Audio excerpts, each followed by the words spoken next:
quero saber a partir de quantas semanas que a gente já pode começar a fazer esse plano de parto.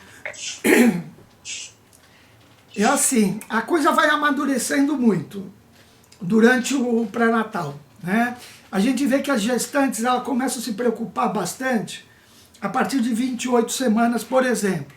Mas eu acho que aí é um pouquinho tarde. Por quê? Porque quanto antes você começar essa discussão, mais confiança você vai ter ou não da equipe que vai te assistir. Então vamos dizer que você está fazendo pré-natal com o médico que vai te assistir. Eu começaria na primeira, na primeira metade da gravidez.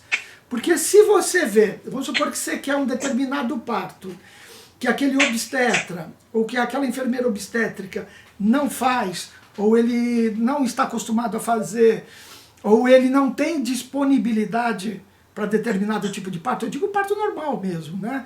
Tem obstetra que não tem disponibilidade, e ele não tem condição de estar à disposição. Então é importante você saber disso logo no início da gravidez, se ele vai estar à tua disposição. Porque se ele não tiver à tua disposição, melhor você trocar de médico. Você trocar de equipe.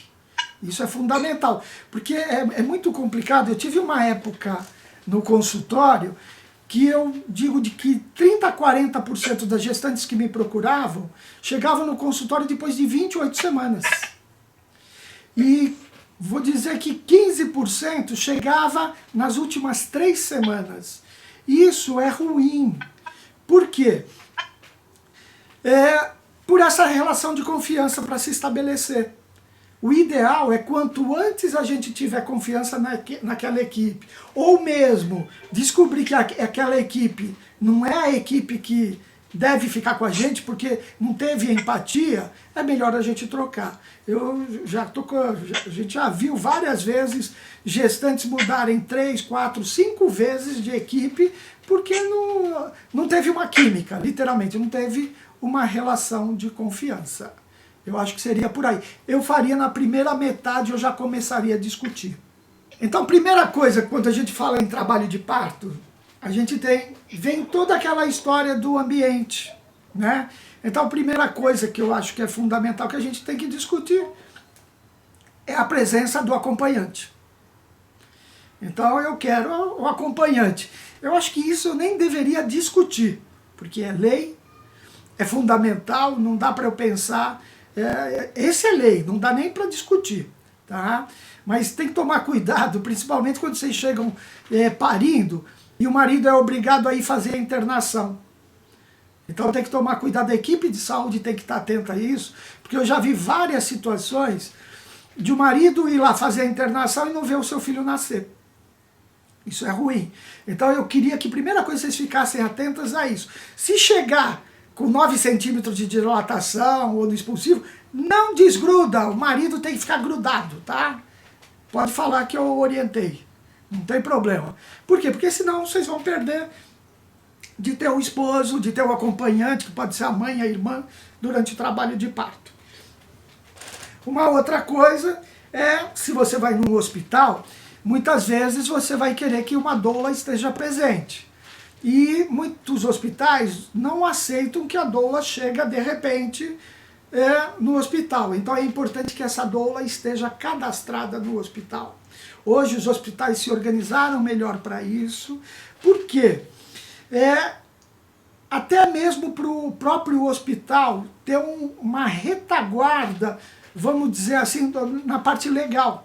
Porque a doula ela pode estar tendo atitudes que não condiz com a orientação do hospital. Não estou dizendo que essa orientação do hospital esteja certa ou errada, mas na hora que você não está autorizado a entrar, fica complicado. Então é importante que essa doula esteja autorizada e que ela saiba de toda a forma de atendimento do hospital. Para quê? Para não ter um choque.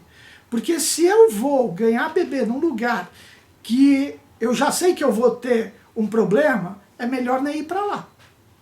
E isso acontece muito. Vocês vão ver maternidades que têm um lado, vamos dizer assim, mais aberto à humanização, que eles trabalharam mais, e tem outras que estão ainda com passos a serem dados, vamos dizer assim. que precisa melhorar essa questão da assistência. Eu vou dizer para vocês uma coisa, nos últimos 20 anos, isso melhorou muito.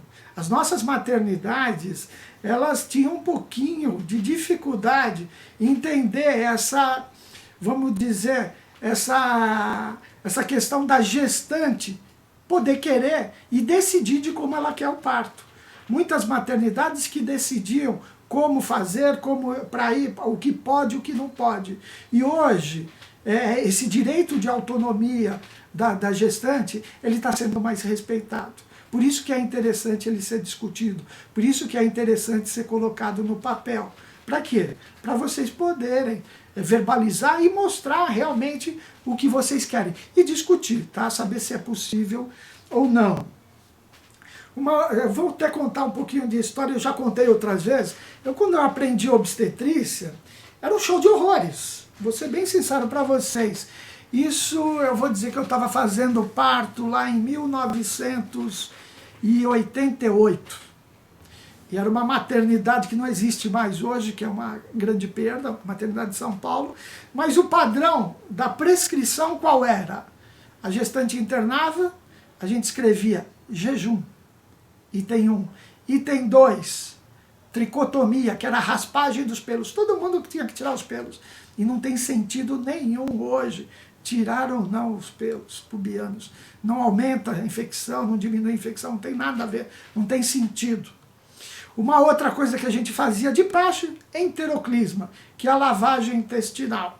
Ah, não, porque a gestante, na hora do parto, vai fazer cocô. E não é verdade isso. Eu falei lá no trabalho de parto, na reunião, depois eu volto a falar uma próxima oportunidade, que o trabalho de parto dá vontade de ir ao banheiro. E vocês vão no banheiro quando tiver vontade. Não é porque eu estou em casa em trabalho de parto, você pode ir lá e vai fazer cocô em casa. Não é porque você foi para a maternidade que você também não pode usar o banheiro da maternidade. Mas o que acontecia? As parturientes chegavam com 3, 5, 6 centímetros e a gente fazia lavagem intestinal. Ninguém merece, tá? E primeiro, não ajudava em nada porque depois as fases saíam líquidas. Então não ajudava em nada. Outra coisa que se fazia de rotina, a gestante tinha 2, 3 contrações em 10 minutos, estava em trabalho de parto bonitinho, estava com 6 centímetros, mas a gente prescrevia o soro com glicosado com ocitocina. Era uma rotina, era o que se acreditava da melhor orientação. E era um show de horrores, por quê? Porque esse soro aumentava as contrações. Então a gente aprendeu um modelo e teve que desaprender um monte de bobagens que a gente fazia. Uma outra que a gente fazia de rotina era romper a bolsa das águas quando estava com 6, 7, 8 centímetros. Até nas fichas a gente colocava amniotomia oportuna. O que quer dizer oportuna para quem? Vocês lembram que na última reunião, nas últimas duas, eu falei que o momento que mais dói qual é? 6 a 8 centímetros. Quando eu faço a miotomia com 6 a 8 centímetros, o que eu estou fazendo? Maior dor. Porque o que acontece? A cabecinha do neném encosta no colo do útero. O parto vai doer mais ainda. Então, se tem uma coisa que eu não devo fazer de rotina, é a miotomia durante o processo do trabalho de parto. Então, são coisas que eu acho que vale a pena até negociar e colocar no plano de parto. Porque às vezes tem aquele exagero. Para que romper as membranas ovulares? Tá? Que é a bolsa das águas.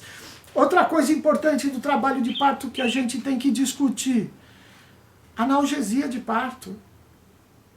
Eu não posso fazer uma analgesia porque aquela parturiente está gritando demais, porque eu acho que ela está sentindo dor, porque ela simplesmente pode estar verbalizando a dor. Ela está verbalizando. Isso não quer dizer que ela queira analgesia. Então, isso precisa o quê? Um pouco de sensibilidade da equipe de saúde, saber o momento de fazer analgesia ou não.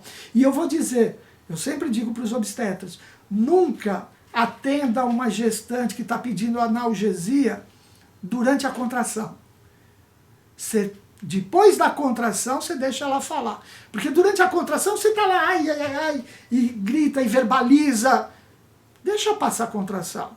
Passou a contração, e aí a gente vai ver. E nós vamos tendo a percepção. E outra coisa, vamos ver em que momento está esse trabalho de parto, né? Será que realmente precisa da analgesia? Aí é aquela situação que nós já discutimos outras vezes aqui.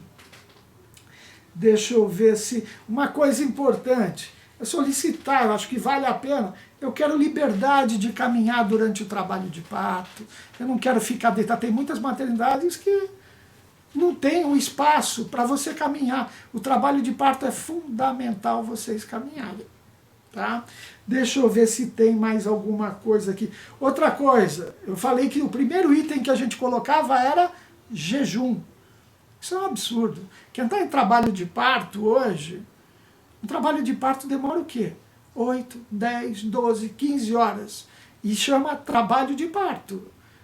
Muitas vezes é cansativo. Eu preciso de energia. Então eu não vou comer uma coisa pesada, não vou comer alguma coisa gordurosa, mas sucos, coisas mais calóricas, vamos dizer assim, de fácil digestão, é bem-vindo. Eu posso me alimentar sim, eu posso comer sim. Se a gravidez toda a gente pede para vocês comerem de 3 em 3 horas, como que durante o trabalho de parto eu vou jejuar? Não dá, tá?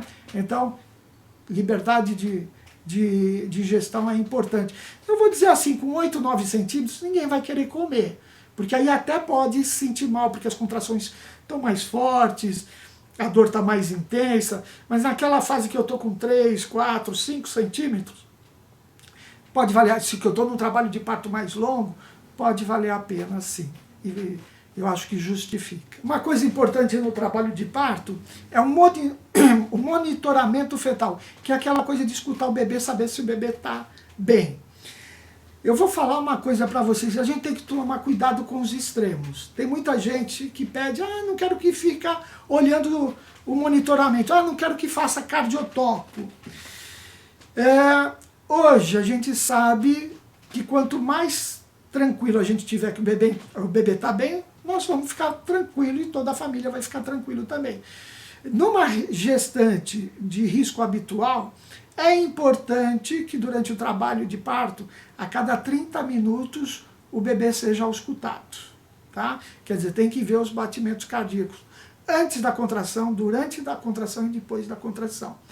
Eu diria que depois de 8 centímetros, é mais importante que seja mais frequente. E no expulsivo, mas frequente a cada 15 minutos.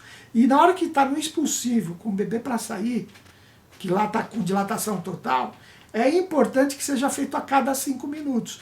Então eu preciso pensar, o que é melhor, eu ficar ouvindo a cada 5 minutos?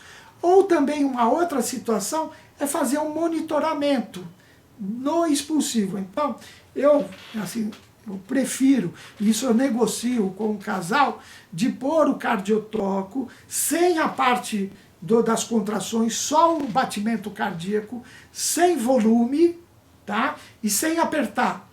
Para quê? Para nos dar tranquilidade que o bebê está bem.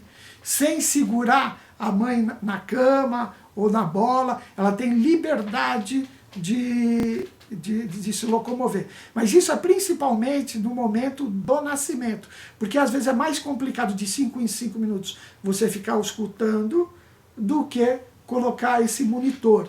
E isso dá tranquilidade até de na hora do expulsivo não ficar força, força, vamos ter que o bebê nascer. Porque você está tranquilo que o neném está bem. Se o neném está bem, está todo mundo bem e a gente espera o tempo do bebê.